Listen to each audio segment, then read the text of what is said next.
Hi, this is part two of the section on multicellularity, and today I'll be talking about animal as well as plant development, and this covers pretty much chapters 16 and 17 of the Integrated Molecular Evolution, second edition.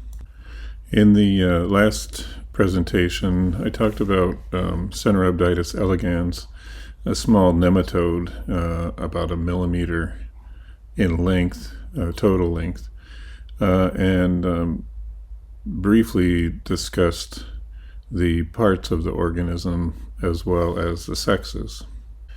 There are two sexes in Cenorhabditis elegans, although some Cenorhabditis and other nematodes have only one sex, a hermaphrodite.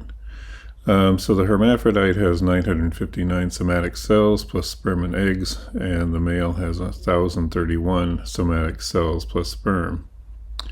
They're pretty much otherwise, they're just a feeding tube running from the mouth through the pharynx, intestines, and out the rectum and anus. And then the rest of their bodies are pretty much made of sexual organs. I should mention that out of the total number of cells, roughly 1/3 of the cells in Cenorhabditis elegans are neurons. I also briefly discussed this chart, which shows the cell divisions and the cell fates, including those cells that undergo programmed cell death. This happens during development as well as other times where for a certain cell division, some cells naturally die in that cell division, and the other ones go on to create other cells and tissues. It's pretty common. It's common in all multicellular organisms that we know of, including humans. This is just one example of those cell divisions that include programmed cell death. So in the male chemotaxis set of neurons, the male needs to sense the hermaphrodite and move towards the hermaphrodite in order to mate. So in one particular cell division, a CEM cell is created, which forms the male chemotaxis cell line. In the hermaphrodite, there's no need for the chemotaxis neurons because they can produce their own eggs and lay them. So in that exact same cell division, there's programmed cell death where that cell dies and does not produce the neurons necessary to sense a hermaphrodite and move towards it. Another example is shown here in a different cell division that happens in Cenorhabditis elegans. The hermaphrodite-specific neurons, which are specific for egg laying, are produced in the hermaphrodite, but in the male, that same cell division produces a cell that dies, which is programmed to die under programmed cell death conditions, because the male doesn't need to lay eggs, doesn't have any eggs anyway. So although nematodes are relatively simple animals, and they're over here on the phylogram, you can see that they actually have a complex developmental pattern that demonstrates many things that you find in larger organisms. And they have a fairly complex neurological system, as well as many behaviors that they can undertake in their lifetime. So next I want to move out here to the insects, in particular Drosophila melanogaster, which is fruit fly. Much more complex than a nematode and a much more complex developmental pattern as well.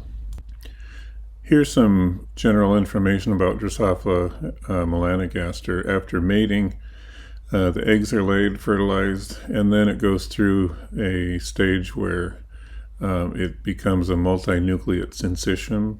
Then some very basic body plans are initiated by different genes, and I'll talk about those more specifically in a few minutes. Then there's hatching of the larva. So it goes through many stages of the larva, growing in size, and then finally pupates and undergoes metamorphosis into an adult and repeats the cycle.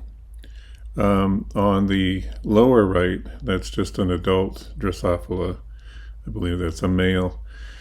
And the fluorescence picture shows turning on and off of particular genes, so they're labeled in specific ways.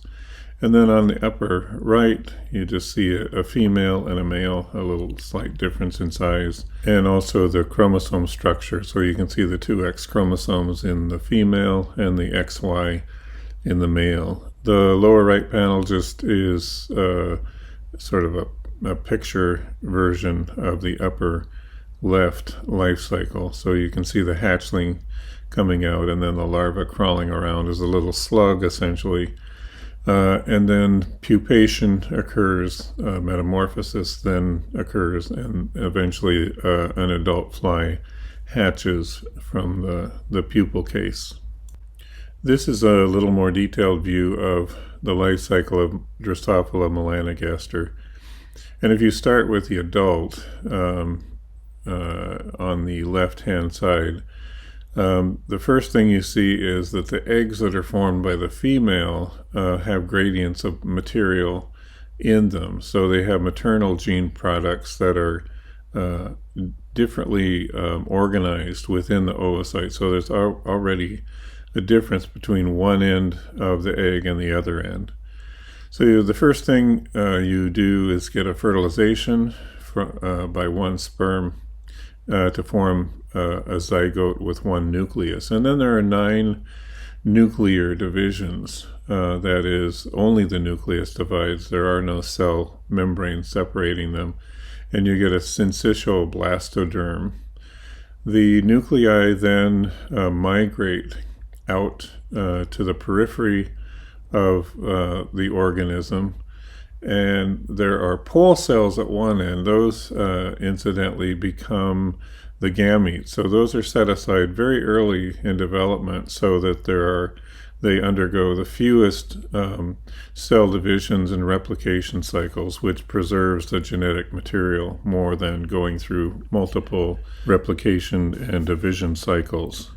Next, cell membranes form around those nuclei, creating sort of these rings of cells all the way around with a hollow center, which is a blastoderm.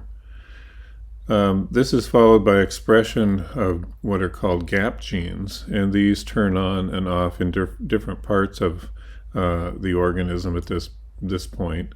And a little later, these stimulate other genes called pair rule genes to turn on, and you start to see segmentation in the organism.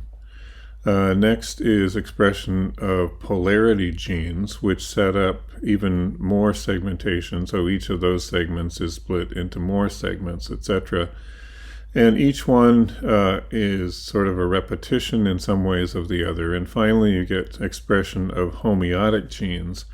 These will set up the ultimate pattern for turning on genes that will form things like the eyes, the antenna, the thorax, the abdomen, the legs, etc. So within the pupa, the body plan is already being set up in those organisms, and there's sort of a degradation and reutilization of certain cells within that pupating organism. And then these imaginal discs are set up, which begin to set up the adult body plan in that organism, so that once it hatches out there, it's a mature adult. But all of those patterns that were set up back in gastrulation, that is, expression of the homeotic genes, determined where each of those organs were in that adult organism. So the colors that you see in maturation are the same colors that you see in the expression of the homeotic genes back during gastrulation. So as I said, in the egg cell, there's already a difference in the expression of genes from one end to the other. And this is just one example of that. So if you look at transcription control in a gene called hunchback and protein production, and you look at transcription control in nanos, which is a different gene, they're controlled in different ways along the length of that egg cell, from an anterior position to a posterior position. And if you look at the translational and post-translational control on the right, then you see that the hunchback protein is produced primarily in the anterior portion, and the nanos protein is produced primarily in the posterior end of the egg cell. If that pattern is not set up properly, then the egg cell will be sterile, or if there is fertilization, development will be altered. To illustrate how these body plans can differ by just some small changes in the patterning of these genes, on the top left is a fruit fly, and the top right is a parasitic wasp, and superficially they look somewhat the same, and distantly they are related. But then if you look at how the maternally expressed genes are expressed in both, the black lines are the genes that are expressed to a similar extent in the two. The red are specific to the wasp, and the blue lines are specific to Drosophila melanogaster. And you can see that there are, even in the maternally expressed genes in the egg, there are already some differences. By the time you get to gap gene expression on the bottom, you can see that there are even more differences, and even though there are some similarities, which are indicated by the black lines, then the red and the blue patterns of those similar genes they vary by quite a bit. So in that case, then you get the difference between a fruit fly and this particular wasp. There are other examples for other organisms also, and the more distantly related they are, the more that these genes vary in sequence as well as in expression. In this diagram, some of those genes are traced as far as their expressions through several stages of development of Drosophila. At the top, you can see how the maternal gene products are distributed and expressed from the anterior portion of the egg to the posterior end of the egg.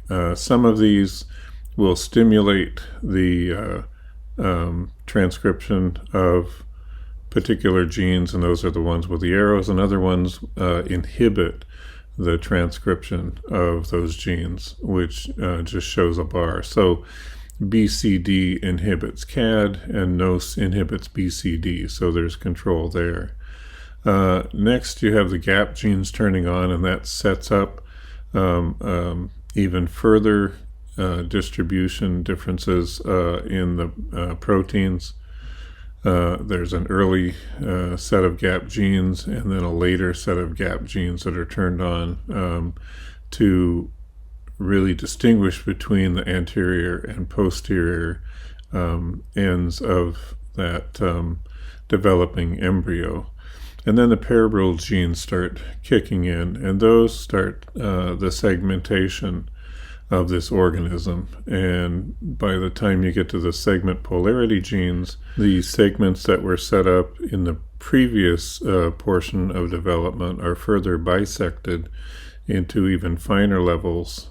And then finally you get to the homeotic genes. So over this overall pattern of segmentation and differentiation of different sections of the embryo, now you get other sections that will eventually turn on particular body parts to be constructed in those regions. So these genes, the homeotic genes, are actually transcription factors for other genes, gene sets.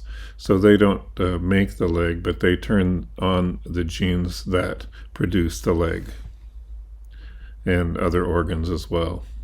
Homeotic genes and the proteins that are made from them have distinctive structures, and they have some variable regions as well as a homeobox that is fairly well conserved. Now, plants also have homeotic proteins with a similar structure, but the sequences are different and they interact a little differently. But they carry transcription activator domains, so they are transcription factors, and they act to turn on specific genes to form particular organs, such as legs, or in the case of plants, an ovary or a stamen and things like that.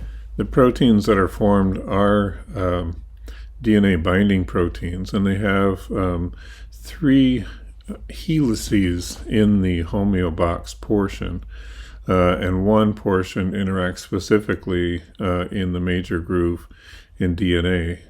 The amino acid sequences that are conserved, or the amino acids that are conserved, are shown there also, and you can see that some of them are positively charged, and since the DNA is negatively charged, that makes sense that that's where they're attaching to the DNA. Mutations in the homeotic genes were noted even as early as the late 1800s and early 1900s, but no one knew exactly what was going on. But if you look at the homeobox genes that we know of today, they're all in a line, and they're expressed along a chromosome just as they are expressed along the organism. The bottom 2 figures indicate a wild-type fly with an eye and antennae, and then one with an antennapedia mutant, where instead of antennae, you have legs coming out of where the antennae should be. So they're fully formed legs, although they're non-functional, but they're formed in the wrong place. The other one on the right-hand side is a bithorax mutant. So instead of getting one thorax, you get 2 thoraxes with a double set of wings. One set doesn't work quite the same as the first set, but that's the bithorax mutant. This diagram illustrates some of these Hox genes, which are homeobox genes in animals, for various animals. And at the top is fruit fly, and you can see from the anterior portion of the organism to the posterior that these genes are turned on to form those various pieces of the body of those organisms. Also notice that on the chromosome, these are in the 3' to 5' direction, so it's sort of reverse of what you might think. But they're actually transcribed in the 5' to 3' direction. I'll get into that in a few minutes. Next down is another arthropod, flower beetle, and you can see that some of the same genes are there in the flower beetle, and that forms that organism's body plan. Then the nematode is next. There's been an inversion of 2 of those genes on the chromosome, but otherwise they're in about the same order as in fruit fly. And then going down to a polychaete, same order there. Sea urchin and slate pencil urchin, 2 different echinoderms.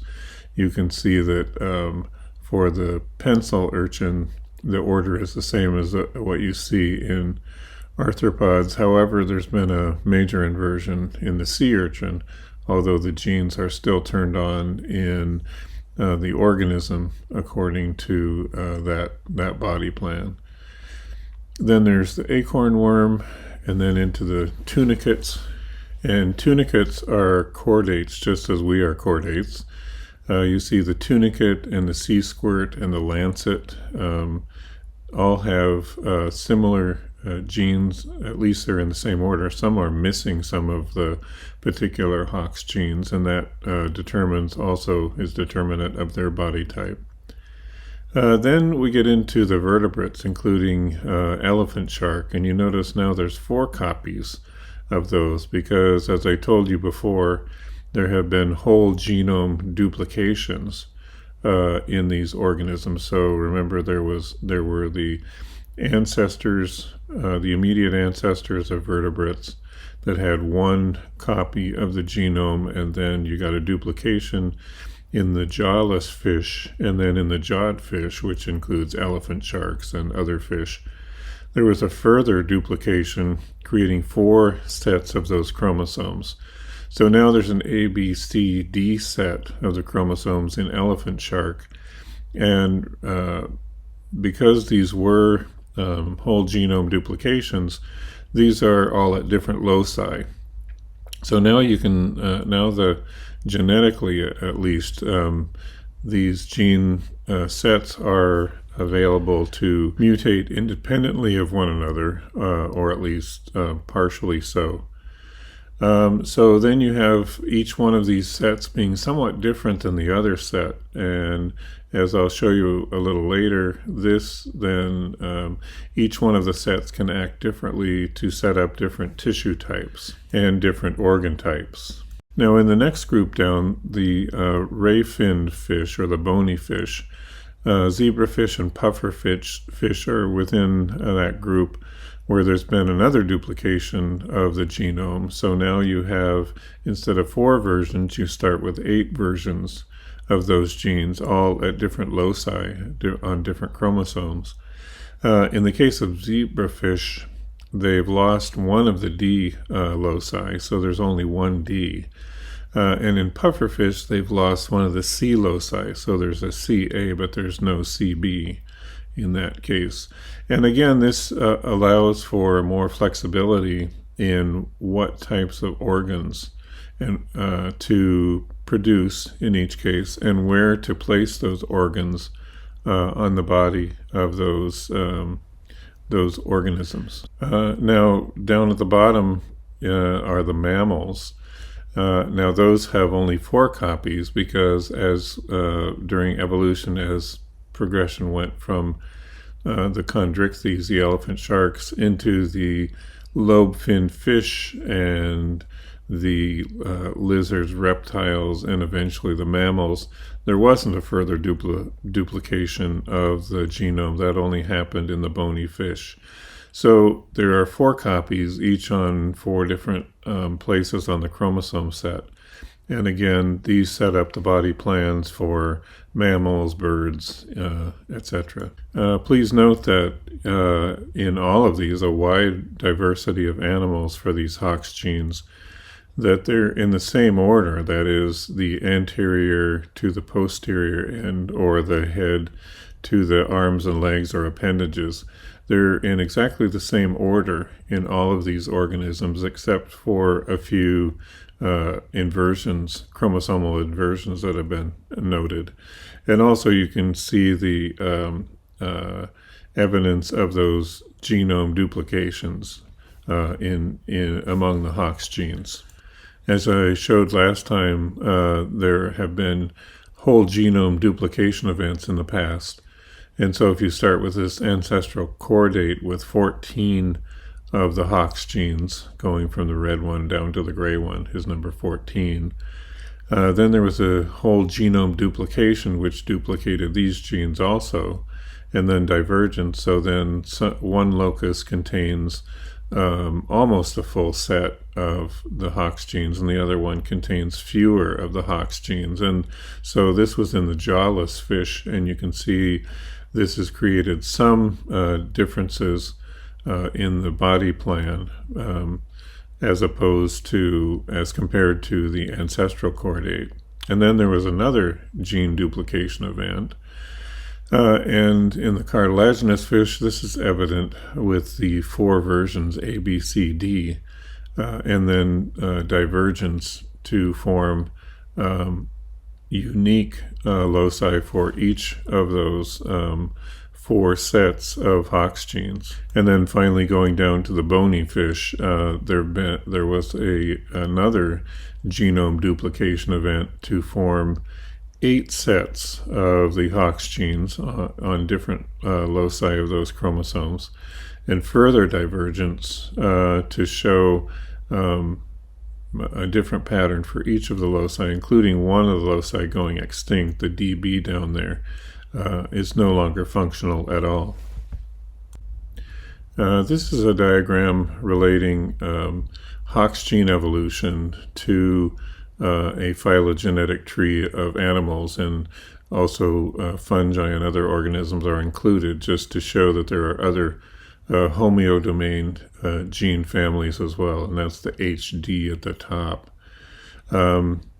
The L and G in the last two columns are the number of genetic loci, and G is the number of gene versions of the Hox genes. The colored boxes in there show each of the Hox genes, 1, 2, 3 through 15, and how many versions there are in those particular animals. So just going from the first column, you can see there are homeodomain genes in all animals, including all the way down to porifera, which are sponges. But there are homeodomain genes in fungi and plants, Archaeplastida, maybe in some amoeba. I don't think those have been studied as well, but they haven't been demonstrated in protists, archaea, or bacteria, at least to date. So starting with porifera, which are sponges, which are very simple animals, they essentially have an inside and an outside. There's only one Hox gene, and it's not very well defined. And when it turns on, it will then cause expression in those developing cells to become either an interior cell or an exterior cell. Then you go to the Cnidaria, which are hydras and sea anemones, things like that. You have an inside, an outside, a mouth often, as well as tentacles, and sometimes a holdfast that places that organism, sticks it to the seabed or a rock or something. So you have more cell types in that case. Still only one locus for the Hox gene, but between 2 and 5 of those Hox genes. Going to platyhelminths, then there's more complexity in those animals than inside and outside of the organism. There's Cenorhabditis elegans, which is a nematode. So now you have a really well-formed gut, as well as sexual organs, muscles, neurons, and so they're becoming more and more complex in those Hox genes are turning on more variable genes to turn on those basic functions to position organs within the body. Then there's Drosophila melanogaster, as well as the flower beetle Tribolium.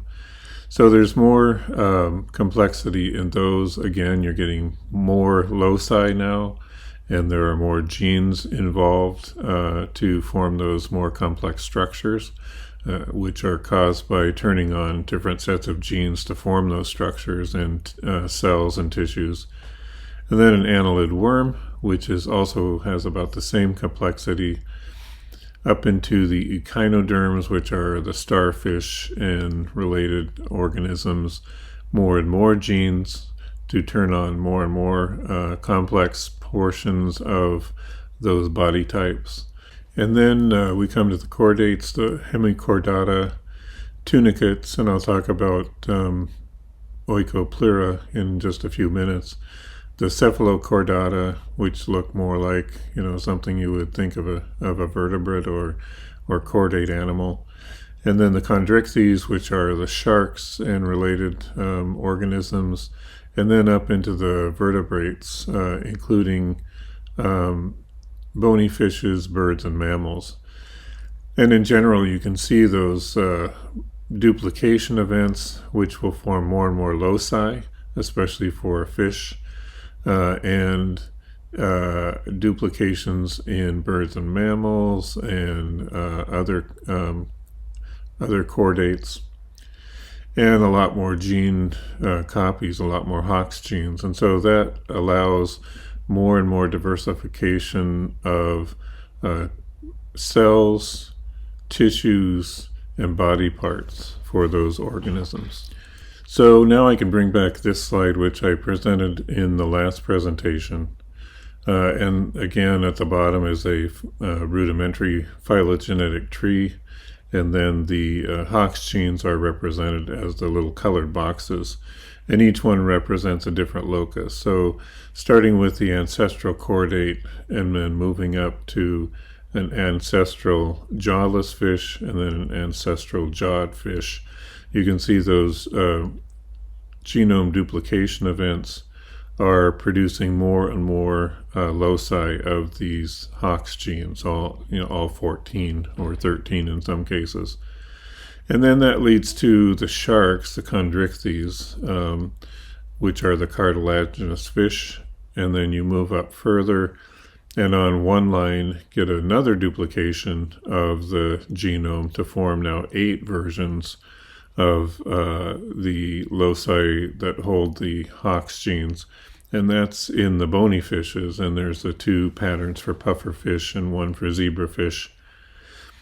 Up further on that line, without another duplication, are the lobe-fin fish and eventually the reptiles and amphibians, and then moving on up into the mammals and birds, which have 4 loci for each one of the Hox gene sets. In particular, the Hox 9, 10, 11, 12, 13, and 14 control functions way out at the tips of the organisms, at the ends of the organisms. And in the case of fish and mammals, etc., it controls essentially the arms and the fingers and the legs and the toes. And so you can see on the top with the Hox A, D, and especially the D13 functions, as you go from very low levels of turning on the Hox A locus, D locus, then you have more appendages, essentially what will become fingers, and shorter limbs. And as you move off to the right, which is more recent events, then the Hox A and D loci turn on to a greater and greater extent, and you get fewer appendages, fewer fingers and toes, and longer limbs. And so that's a general expression of especially the Hox D13 turning on late in development. It turns out that it's not simply the Hox genes that control some of these functions of turning on or off appendages and body parts. But in this case, there's another gene locus called GLY3, which has an effect also. And these were experiments done in mice, but it applies to any mammal, including humans. So up in the upper left, there's the Hox 13, which is a wild type plus, and a GLY3 gene, which is a plus.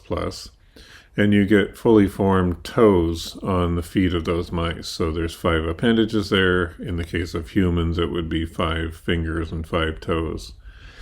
As you have mutants, both a homozygous mutant, which is minus, and a heterozygous mutant, plus, those fingers or toes get smaller and become more of a club across the top row there.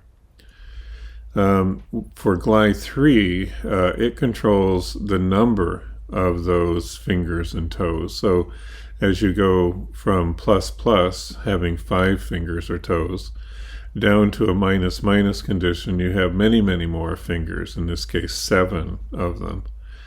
And then if you have the double mutant, both the Hox 3 minus mutant with the GLY3 minus mutant, you have a case where it's more of a club than a hand. And if you look inside there, with respect to the number of bones that are in that appendage, there's many more than the wild type, which would have 5.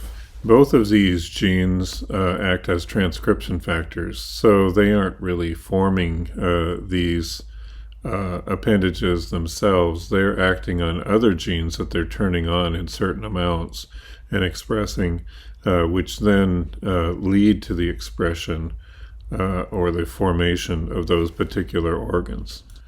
If you examine where these genes are turned on in particular places during development and on the organism, and compare those between fishes and tetrapods, the tetrapods including monkeys and humans and things like that, what has been found is that the same Hox genes are turned on in those organisms, but in different locations, forming different types of organs on those different types of organisms.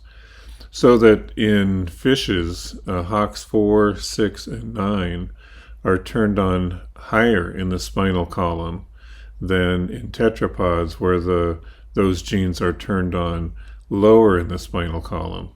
And this is true for neuronal tissue as well as in mesodermal tissue. So if in a human you turned on the fish pattern, then instead of having arms positioned where your shoulders are, your arms would come out of your neck higher on your body. And the same with fish. If they had the pattern that was in a tetrapod, then the fins would be positioned lower on their bodies than they are in normal fish. So this means wherever those Hox genes turn on, each of the different types, that's where those particular organs will end up on the body of those animals. This diagram just maps out neuronal tissues for tetrapods and fishes at the top, the vertebrates, and then tunicates, hemichordata, as well as hexapods or insects on the bottom. And in general, you can see with the vertebrates and tunicates, the places where those particular genes turn on is much more limited. But by the time you get to insects, you have some of those genes turning on for very extended portions of the time, and this then leads to their long abdomens that are behind their last set of legs, which doesn't occur in the organisms above that.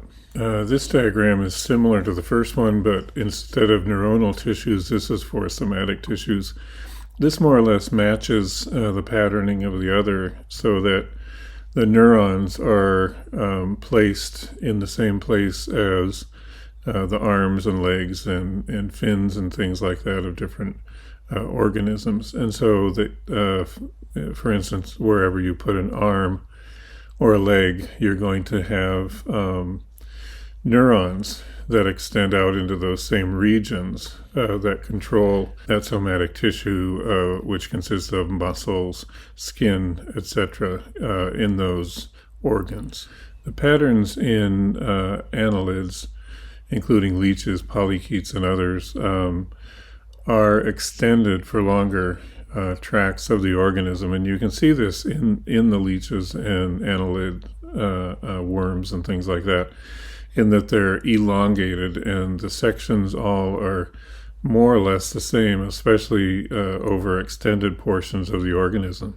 As far as the arthropods, including scorpions, spiders, crustacea, insects, centipedes, you can see that ending section towards the posterior end is quite elongated as far as the expression of these Hox genes. And you can see that in these extended abdomen regions in each one of those arthropod groups. Cnidaria is a more simple organism. These are sea anemones, and they pretty much just have a mouth, a stomach, sort of an inside and outside. And so you can see that how the Hox genes here are turned on, making an extended, fairly simple organism with very few body parts.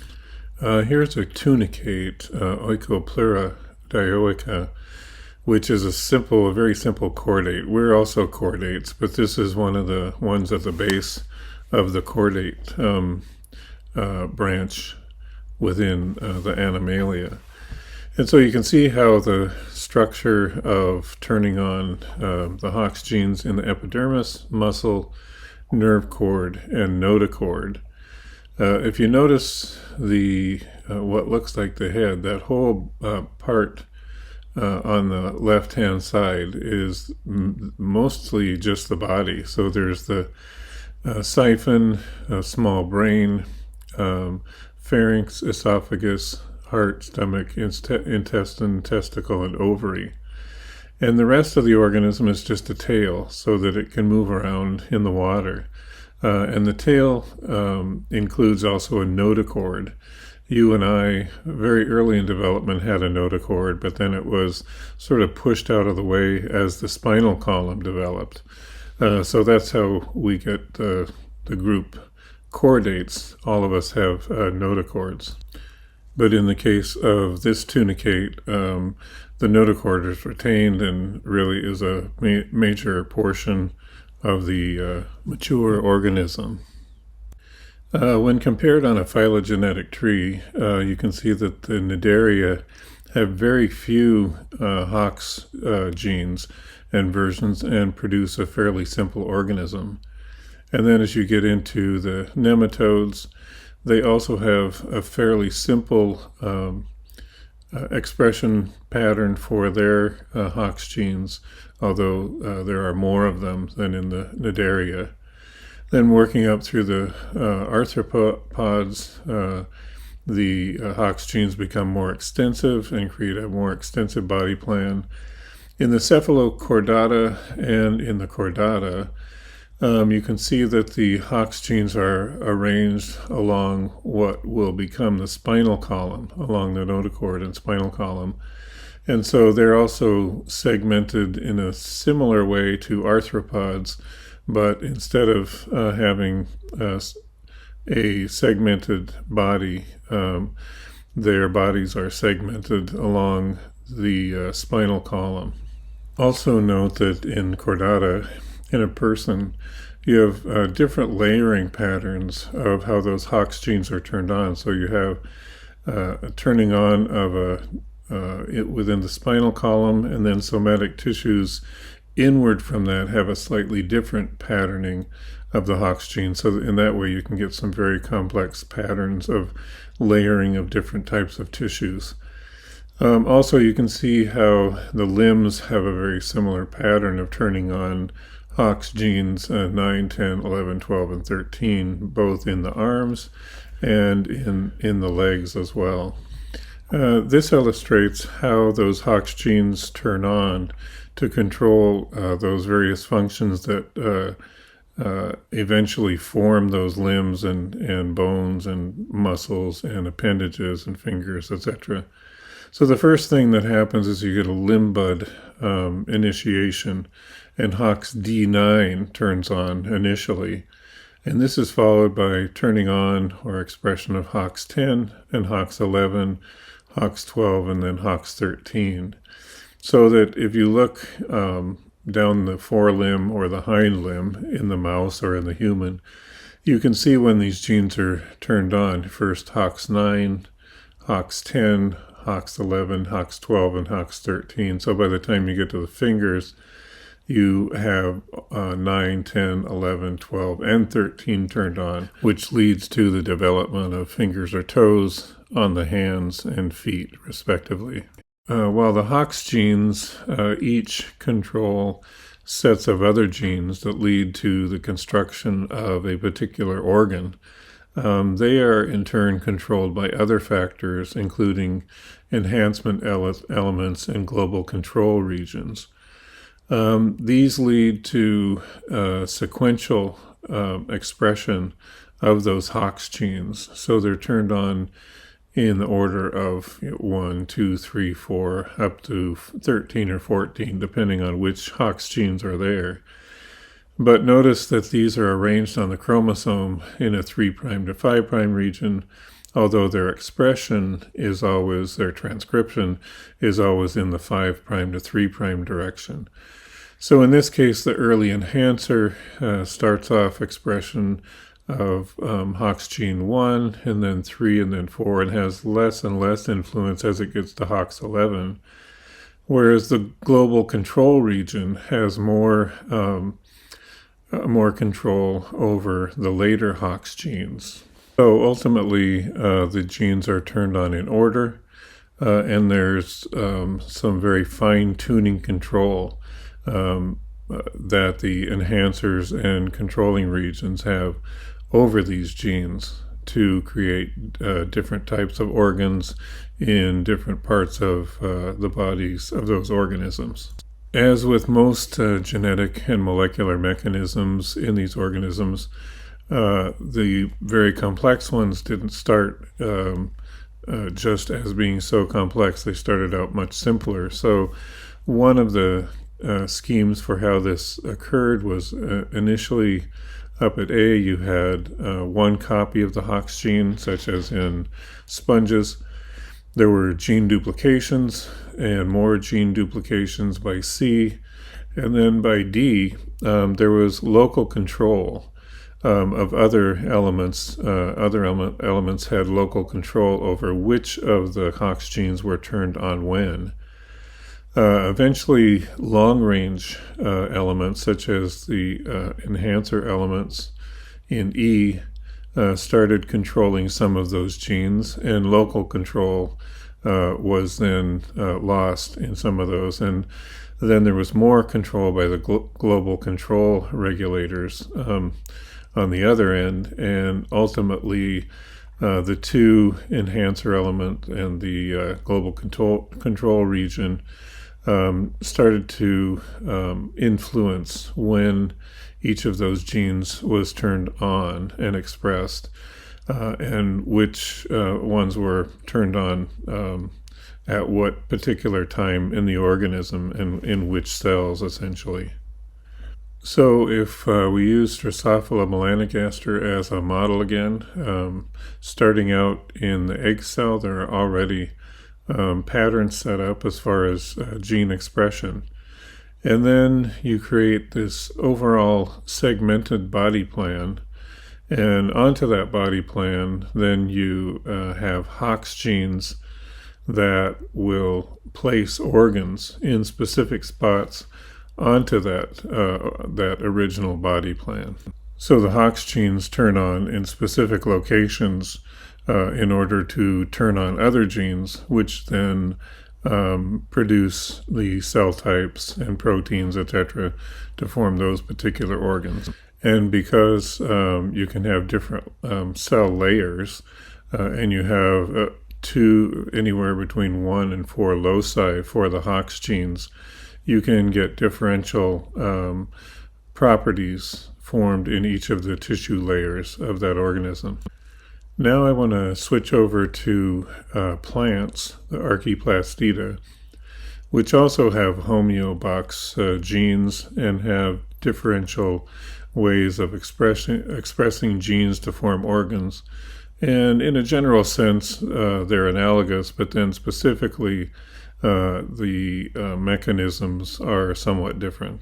This is the plant clade branching off, and the white sections of this down here, these are primarily unicellular organisms, and then all the dark areas are the multicellular organisms. So at the bottom you have the glaucophytes, and then the next two groups up are the red algae and green algae, which have both unicellular and multicellular members. Going up further, the bryophytes or mosses, and then up further are lycopsids, ferns, horsetails, and then the spermophytes, which are angiosperms and gymnosperms.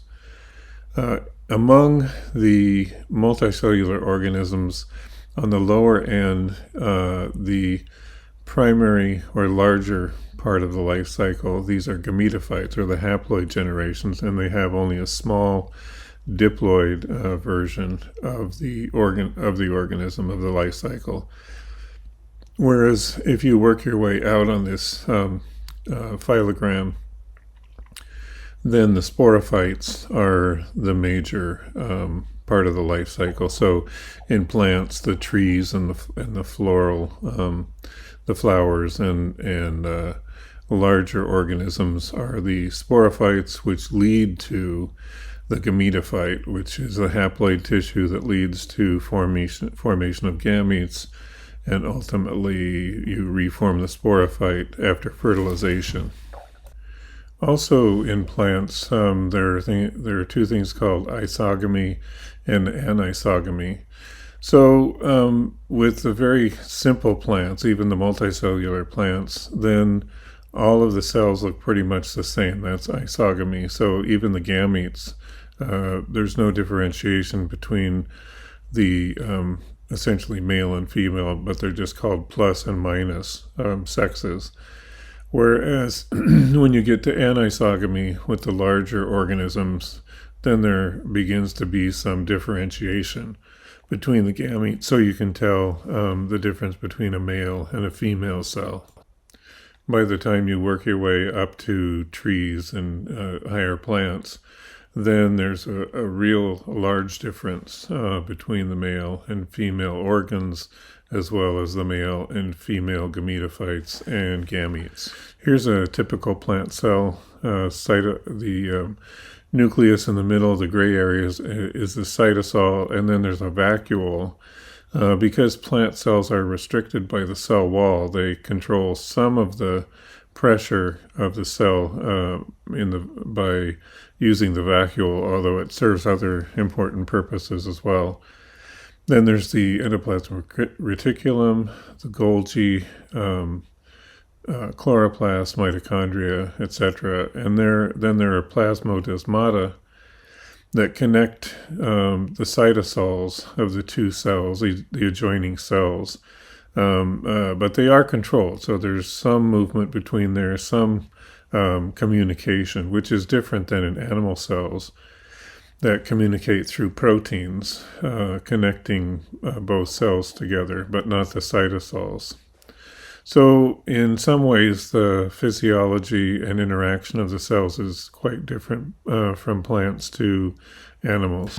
Just as with animals, Drosophila is a model organism, in plants, Arabidopsis thaliana is a model organism. So here is the little plant. It's a little crucifer, tiny little plant that grows fast, goes through its life cycle very fast.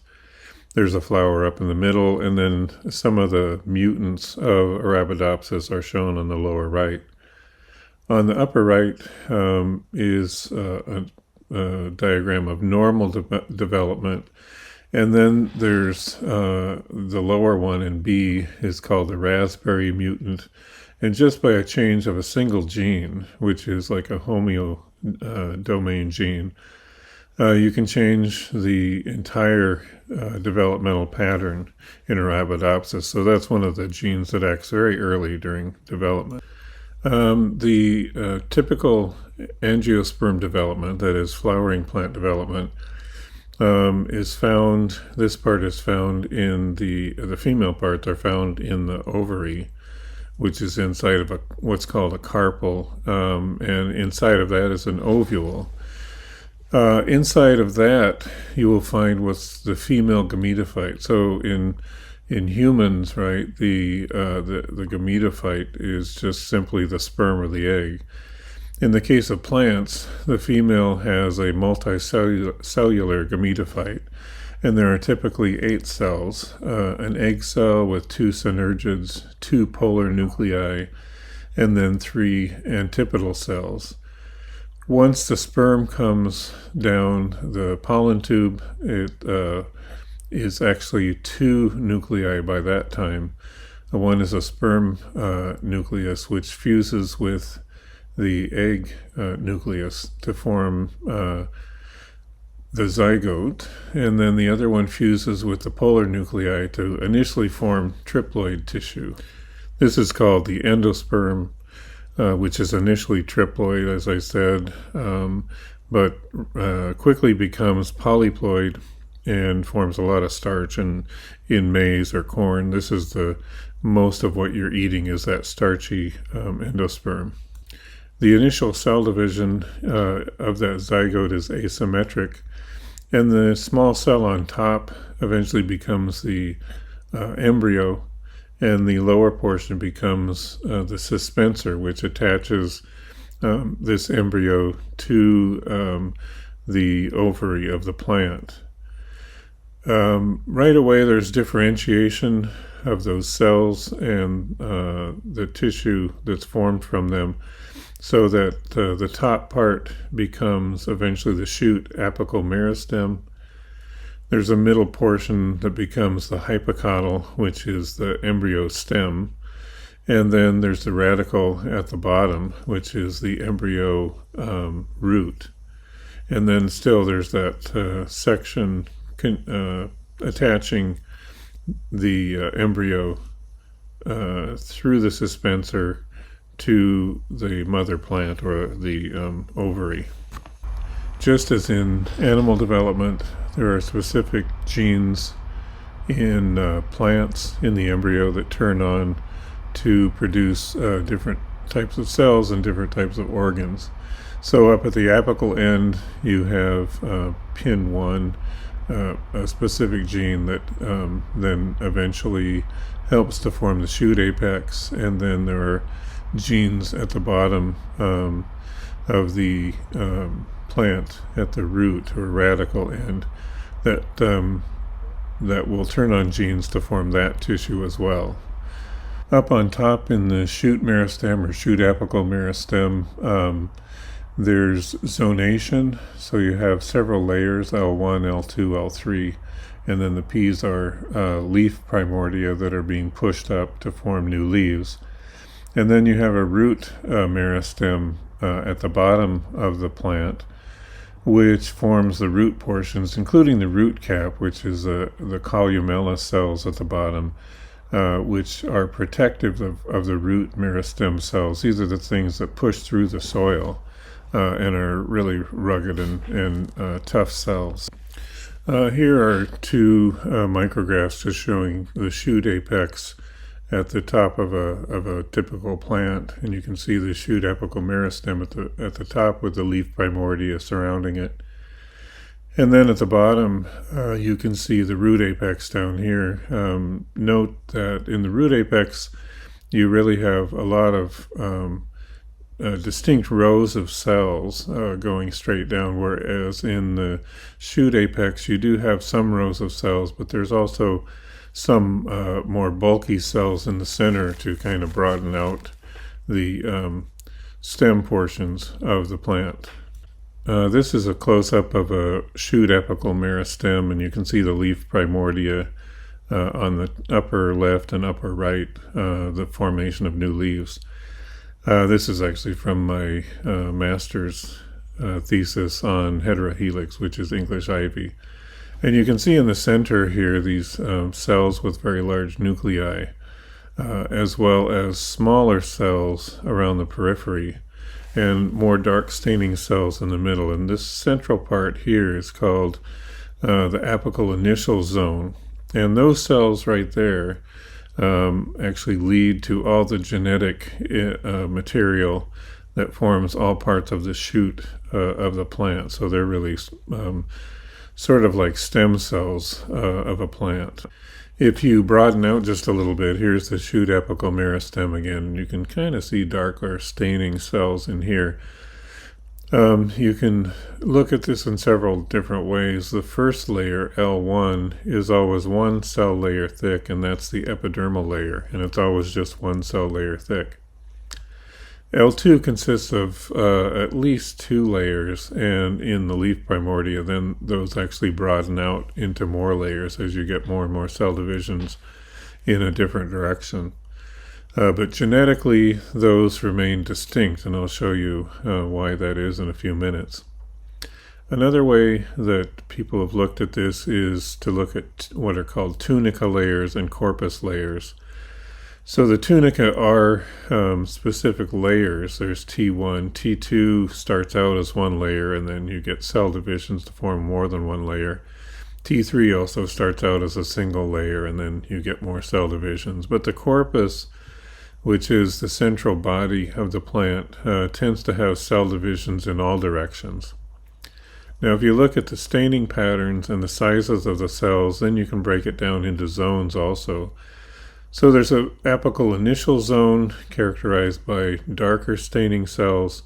There's a central zone where the cells are more lightly staining, And then there's a peripheral zone where the cells are smaller. They're dividing much more rapidly, and they're, again, a little more darkly staining.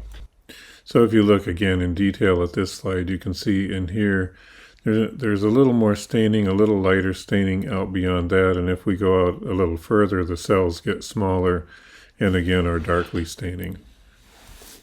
Just as there were homeobox genes in animals, there are analogous genes in plants. One is called VUS, which is one of the initial genes to turn on to control the formation of the shoot apical meristem. And then VOX down below turns on very early to start out the development of the root apical meristem. And up in the shoot apical meristem, there are also some other genes called clavata. And so clavata inhibits VUS, and VUS actually stimulates clavata. So there's a sort of an equilibrium between the two to make sure that the shoot apex grows little by little, but doesn't grow too fast and outgrow the shoot apex itself. On the other end, VOX is controlled by a set of genes in the root apical meristem feeding back to it.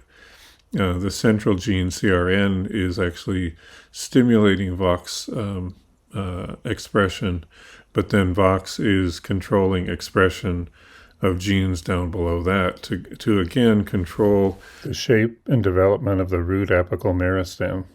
So once the plant starts growing and forms a true shoot apical meristem, how does it maintain this pattern, and what actually happens to it? What are the L1, L2, and L3? And these were a couple of things that I studied for my master's. So I investigated this for my master's using heterohelix variety Goldheart.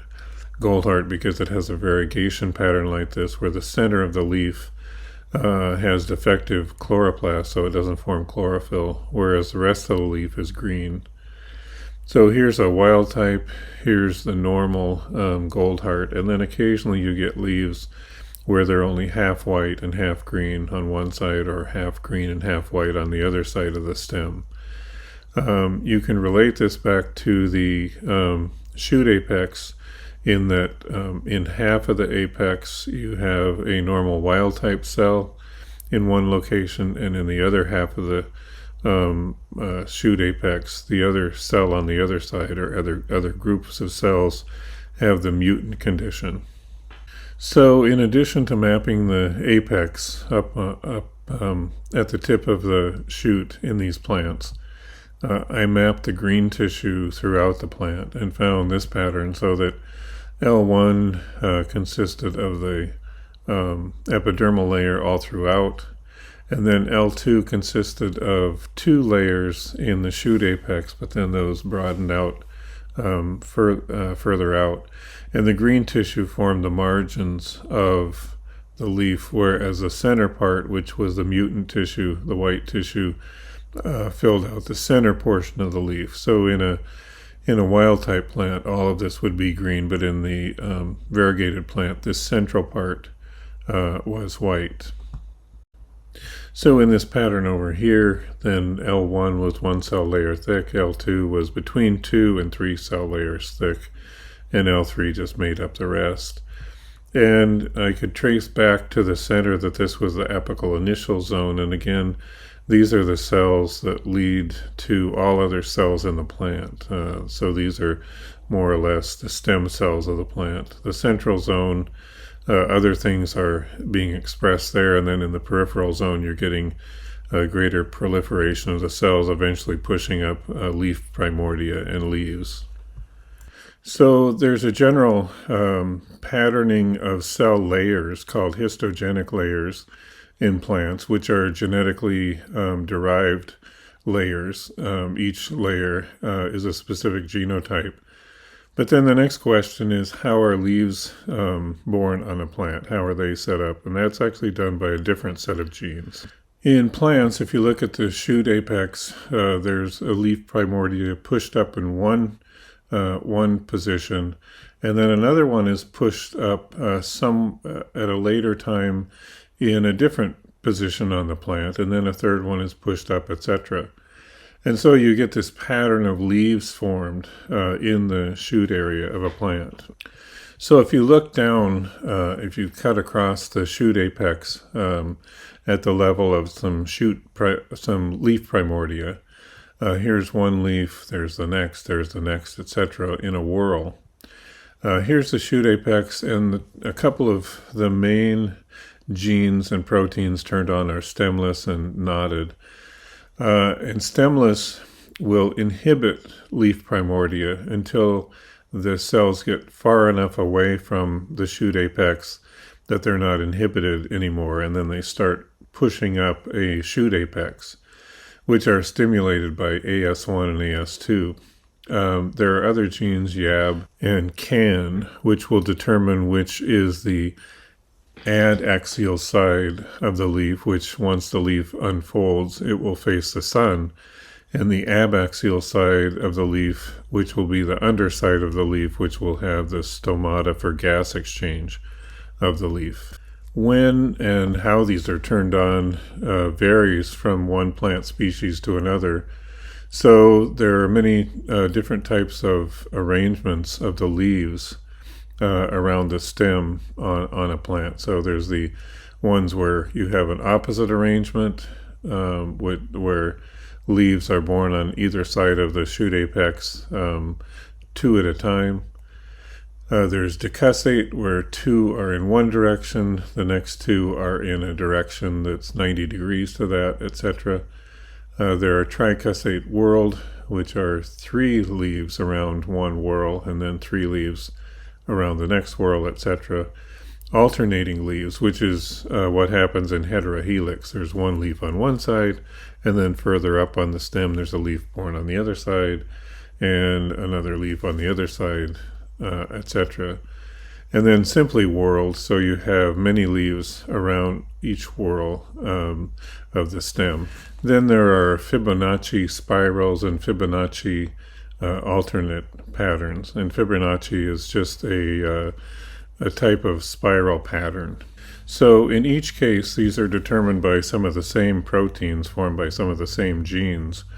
But it depends on the various concentrations of those proteins around the cells, around the shoot apex, that will allow the next primordium to be initiated in a specific spot on the shoot apex.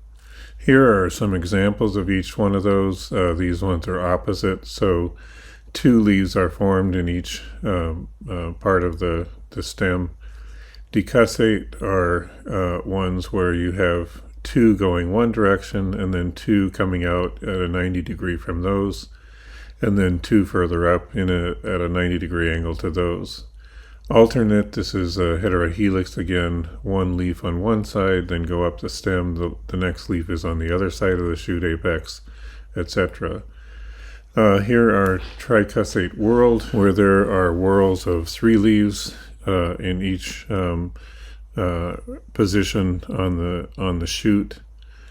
Generally whorled on the lower left. In this case, many times you can't tell unless you get way down on the stem to determine where the whorls are. And then the Fibonacci spirals and the Fibonacci alternate patterns are shown there too. When a shoot apex changes from a vegetative apex to a floral apex, several things change, including, in most cases, the floral apex is a determinate organ. That is, it's at the end of that stem, whereas a vegetative shoot apex continues growing and putting out new leaves all the way up.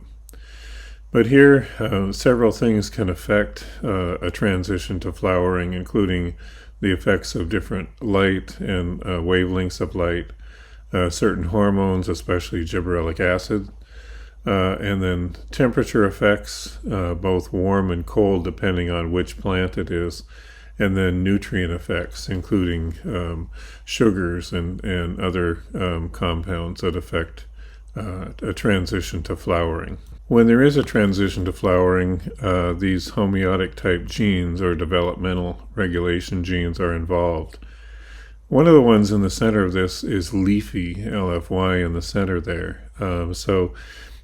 Once that is triggered, then there's floral initiation.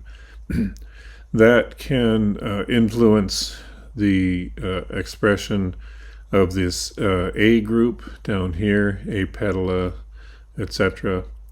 A group called a B group, and then a group over here called the C group, the D group, and then the E group over there. So on the next set of slides, I'll show what the interactions lead to between the A's, B's, C's, D's, and E groups. Here are a few flower types just to introduce the terms of what a flower is. So up on the upper left, this is just a general diagram of a flower. So down at the base of the flower, you have the sepals, which often are green but sometimes are colored, and then a whorl around that of petals, and then a whorl around that of stamens, which consists of an anther and a filament. Those are what the anther forms the pollen. And then you have a carpel, which consists of the ovary and then a style and a stigma. And the stigma is where the pollen eventually lands, and then the pollen tube grows down the style into the ovule to fertilize the egg. Flowers can be very diverse. So in B here, this is a lily. So that the petals, there are only 3 petals there with the initials P. The other pink organs there are sepals, so they look somewhat like the petals. And then there are the anthers, and there's the stigma in the center. If you go to C, this is an orchid flower, and they have not sepals or petals, but they're a more primitive flower, and they have what are called tepals. And so those are a progenitor of what would become sepals and petals, but they're a more primitive form of those organs. In D, this is a flower from the Rosaceae. This is, I think, a pear tree. There are 5 petals, and you can't see them, but behind those are 5 sepals, and then there are 5 anthers and a stigma. This is E, is from a rose plant, and you can see the 5 petals. Behind that are the 5 sepals, and then multiple anthers and stigmas. And then this is a hibiscus plant over here with the petals, and again the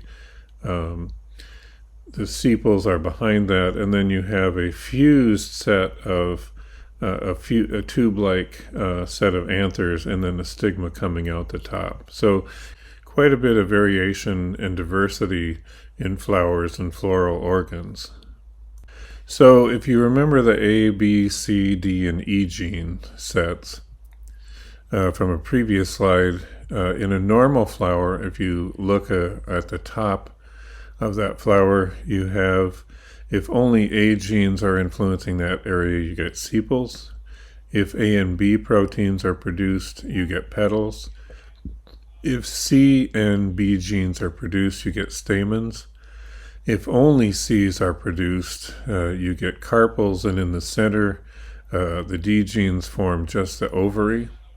And then on the other side, you get a mirror image of that. So for a flower, like over here, you have a whorl of sepals, a whorl of petals, a whorl of stamens, a whorl of a carpel, and then in the center, the ovules. In mutants, however, you get different patterns. So here's the normal pattern here. But if you lose the A set of genes, all you get are rows of carpels, stamens, stamens, carpels, stamens, stamens, and carpels. If you are missing the B genes, you get only sepals and carpels. If you are missing the C genes, then you get only sepals and petals. And if you're missing the E genes and their products, then the only things that form in that area are leaves. And so you get, where a flower should be, you just get a sort of bushy looking set of leaves where the flower should be. If we superimpose these gene patterns onto a phylogram of plants, if you start with, typical plants, the rosids and asterids, then you have these common patterns where you get the A, B, C genes. I've left out the D and E genes because they're constant. Where you get a sepal, a row of sepals, a row of petals, a row of stamens, and then the carpel. As you go back further and go into the monocots, especially the grasses, they have very different types of leaves. So there's lemna and palea and lodicule, and then stamens and carpels. And as you go back further into the monocots in the asparaginales and others, you get tepals and stamens and carpels, just as in the orchids. In the orchid family, that's what you get. As you go back into more primitive plants in the magnoliids, the patterns aren't as distinct. So you get sepal-like organs, you get petal-like organs, and you get stamenids and stamens, things that sort of are similar to petals and sepals and stamens, but they are morphologically distinct. So just to show you some of these different types. So in monocots, in a grass flower, such as maize, rice, sorghum, wheat, if you ever go out and look at those flowers when they're blooming, they're kind of indistinct, but you can see them. So there are stamens with anthers and filaments. Those are clear. There's a carpel with a stigma, style, and ovary. Those are clear. But then the outside floral organs don't look much like petals and sepals. But they are evolutionarily related. So there are lemna and palea outside of that flower, and those correspond to the petals and sepals of a flower from a rose or aster, although they're morphologically quite distinct and inconspicuous. So just as leaves can be quite variable in where they appear on the stems and different leaf types, flowers can be born on the stems in quite a number of different ways, including individual flowers in spike, spikelet, raceme, etc., or in alternating patterns such as the cymes and panicles. Then there are compound flowers. One is called an umbel, and actually you can see those around here quite a bit, and I'll show you one in a few minutes. Corums, there are heads, such as in a sunflower, and I'll show that in more detail in a few minutes. Then there are a few other types shown on the bottom, including the seconium, which is characteristic of figs, where the flowers are in the inside of a little ball with a hole in one end, and in one end the wasp actually crawls into there to gather pollen and lay its eggs, and in the process fertilizes the internal flowers. Here are a few examples. Here's Allium cepa, which is onion, which is in the form of a scape. Here's a raceme. This one, which you see around here a lot, is Daucus carata. This is an umbel. It's Queen Anne's lace. If you see all these white flowers out in areas around, well, almost anywhere, it's a weed. You can see these all around. Each one of those, if you look closely, is an individual tiny little flower gathered together in these compounds. This is the next one down. This is euphorbia, called crown of thorns. And the bright red parts there are not parts of the flower. They're actually modified leaves called bracts. And the flowers are the tiny little things inside. And there are sepals, petals, stigmas, and stamens there. Over here is trifolium, which is clover. And each one of those little purple things is a separate flower and fruit. The next one over is echinacea, and then the one down from here is taraxacum, which is dandelion, and each one of those tiny little things with a petal is a separate flower. Then another compound flower here, which is teasel, and then finally down here, helianthus, or sunflower. So echinacea and sunflower have a similar structure in that it has ray flowers around the outside and then disc flowers on the inside. The ray flowers contain no stamens, and they have one petal. They have a stigma and an ovary, and then what's called chaff and pappus, and an achene attaching it to the main body of the plant. The disc flowers, on the other hand, on the inside are all fertile, and so they have stigma with stamens inside of that, petals inside of that, and pappus, which is a modified form of a sepal. Now, if you look at the genes that are turned on in those, then there's a slightly different pattern. The disc flowers have something like a normal floral pattern of the A, B, C, D, and E genes. But then the ray flowers have a different patterning in that the B genes and their products have a narrower range of expression, such that only pappus, which is like sepals, and petals are formed. No stamens are formed, and just a carpel is formed in the middle. So you can get seeds formed in that area, but there are no stamens to fertilize it. Those have to be fertilized by the disc flowers. Okay, so that's the end of this section of development in plants and some of the genes that form the different organs, such as leaves and flowers, and the different parts of each. Next time I'll be talking about cancer and 2 lectures on that, and that's from chapter 18. So thank you very much.